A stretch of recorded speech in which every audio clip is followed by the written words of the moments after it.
Thank you. My heart's beating. This is so exciting. There are times, I think, where accelerated manifestation might be desirable. It never is, though. If you accelerate a manifestation before your ability to allow it, it will beat you up. Okay. You don't want to force it. You don't want to goal set it into being. Okay. You want to trust that the goal has already been set, that the desire has already been established, and that the cooperative components have already been assembled, and then you want to relax in to your translation of the path to the fullness of it. Okay. What I'm particularly thinking about is spontaneous healing, or where someone has an undesirable condition in the body. You all are so interested in instantaneously going. Isn't there anything desirable about the journey? You have to accept the desirability of the journey instead of the instant manifestation. Otherwise, you're in Seattle now. I guess it seems kind of fun for something like what we call, or humans call, a miracle. Sometimes that seems fascinating to me for some reason. Well, we think that it is interesting. That's our most polite word. That humans want to call natural universal response miraculous. Yeah. Let us define what humans mean as a miracle. I offer a vibration totally apart from what I want, and law of attraction makes me the exception to the universe and gives me something that's different from what I'm vibrating. And the shock of it, because it's so not the next logical step, seems miraculous. Because when you witness it in others, you cannot understand the vibrational journey that they have taken. It's always the next logical step before it happens. And so we get what you mean. You're talking about getting the normal conditional timeline out of it and approaching it only from a vibrational standpoint. And that really is what we mean when you use the word miraculous, or something that happens suddenly. It means a shift in vibration that allows manifestation to quickly catch up with it. And these are the requirements for that. Stronger than usual desire. Extraordinary desire and focus that is so powerful that the resistance that is normally there is temporarily set aside and is dominated by the power of the focus of desire. But why put yourself in a position where you need to focus that powerfully to begin with? Just do maintenance steadily. The maintenance of your alignment will keep you living happily ever after. Usually when people are looking for something that is miraculous, it is not so much for their own satisfaction, because it's been a rocky ride. It's for the approval of others. It's for the way it would appear to others.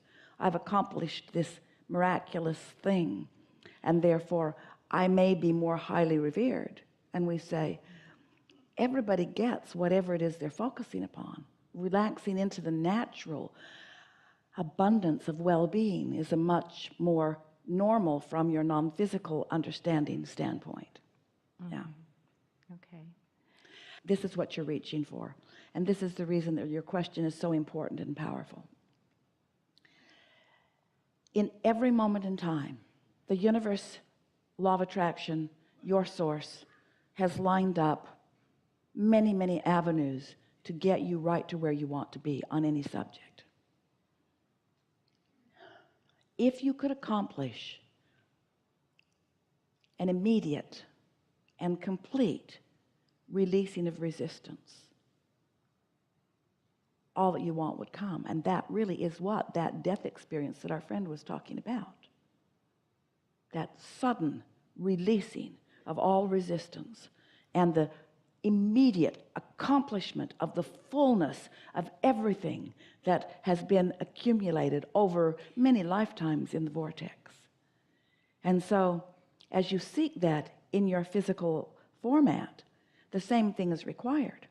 But it is sort of illogical that you would suddenly stop offering the vibration that represents the beliefs that you hold. The beliefs that you hold are patterns of thought, aren't they? They're patterns of thought. So sometimes you can be in the presence of someone else who is really tuned in, tapped in, turned on, and they can influence you for a while. But you can't depend upon the influence of another.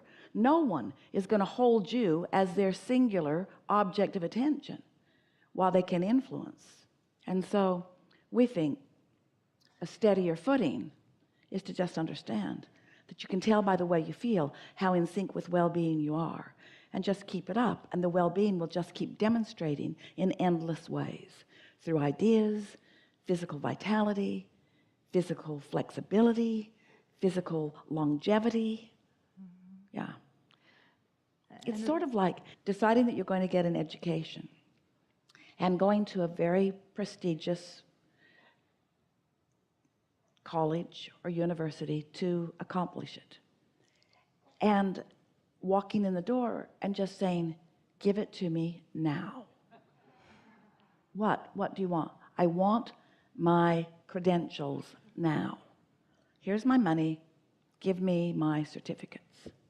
And they would say to you, well, certainly that will come with time, but there is a journey of unfolding for you to enjoy.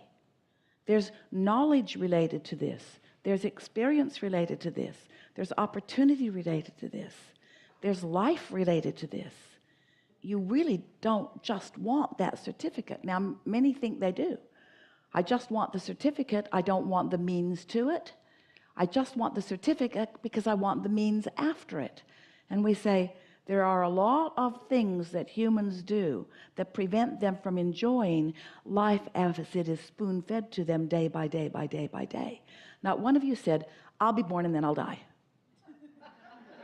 Not one of you said, I'll go, I'll get it over really quick.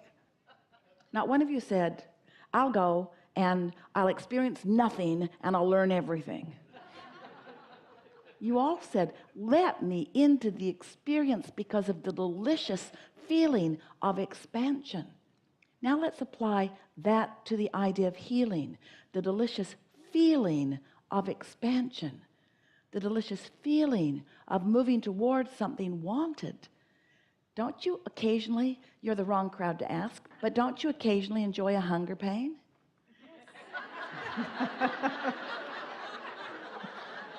Esther had one the other day and she thought she was dying. What's this feeling? I don't recognize this feeling.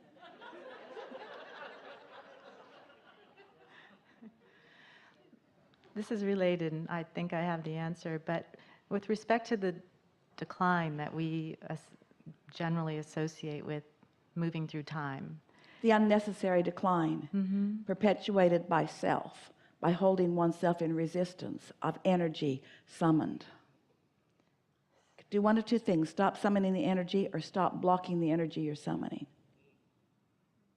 And since you can't stop summoning, we recommend the second. Continue. We jumped right in the middle of that, but Okay. See, I can articulate it differently. Well, I've got... we're going to get you anyway, so might as well just blurt it out. You've also said, this is all sort of part of the same thing, that if we believe that we could regrow a limb, we would. It's all in the line of this miraculous that's gotten my attention. It's really just, how do you increase your knowing that that's possible? Here's the thing. We so enjoy this question, and we really want you to understand the basis of our answer. This is the tricky thing about that. So here's this vortex that's full of everything that you want. It's full of all the so-called miracles that you're looking for. And here you are in some relationship to that. So let's say, for whatever reason, you're up close to it. You're vibrating right there with it. And so ideas are beginning to occur to you. Well, as you are a vibrational match to what's in your vortex, now you begin translating into meaningful ways. That's how thoughts are turned to things. That's how thoughts are turned to ideas, and that's how ideas are turned to rendezvousing, and that's how rendezvousing is turned to manifesting. In other words, that's how the vibration becomes.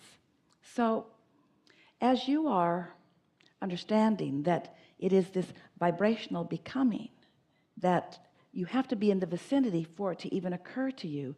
That's why it's the next logical step and the next logical step and the next logical step and the next logical step. So amazing things happen to you. But when they do, they don't feel like miracles. They feel like the next logical step. And for those who are looking for the miraculous, in other words, the surprise or the something that just knocks you over, you're really asking to make a bigger vibrational jump than most are going to make. Now again, you stand before Jesus dripping your illness, and he knows so clearly your wellness that he does not see your illness. And because he knows it so profoundly, he influences your vibration for the moment. When you are near him, your illness cannot even exist in that vibration because there is so much knowledge of your wellness. But you cannot depend on someone else who is physically focused to hold you as their singular gaze when it was always your intention to discover your own alignment to it. And so that's why these two thoughts don't go very well together. Because once you practice an idea until you own it and it starts manifesting, now what manifests feels normal to you because you've been practicing the vibration of it. You see what we're getting at? So people who are asking for those quantum leaps or those miracles are usually looking at someone else whose vibrational journey they do not understand. You cannot understand what's going on with anyone else because you don't know what vibration of desire they held. You don't know what their vibration of allowing was, but you can tell with yourself. We are not for a moment discouraging any of you from having as much success as you seek on any subject as quickly as you can have it. But we think that it's very helpful to understand that you can feel emotionally how you're doing. And when you feel ease, when you feel calm, when you feel just the logic of your natural well-being, then you are in that place where well-being will just keep showing itself to you in many, many ways. And for most humans, it just squirts through the cracks that you accidentally allow. Thank goodness sometimes you sleep. Thank you. Clear enough? Perfect. Thank you. Really good.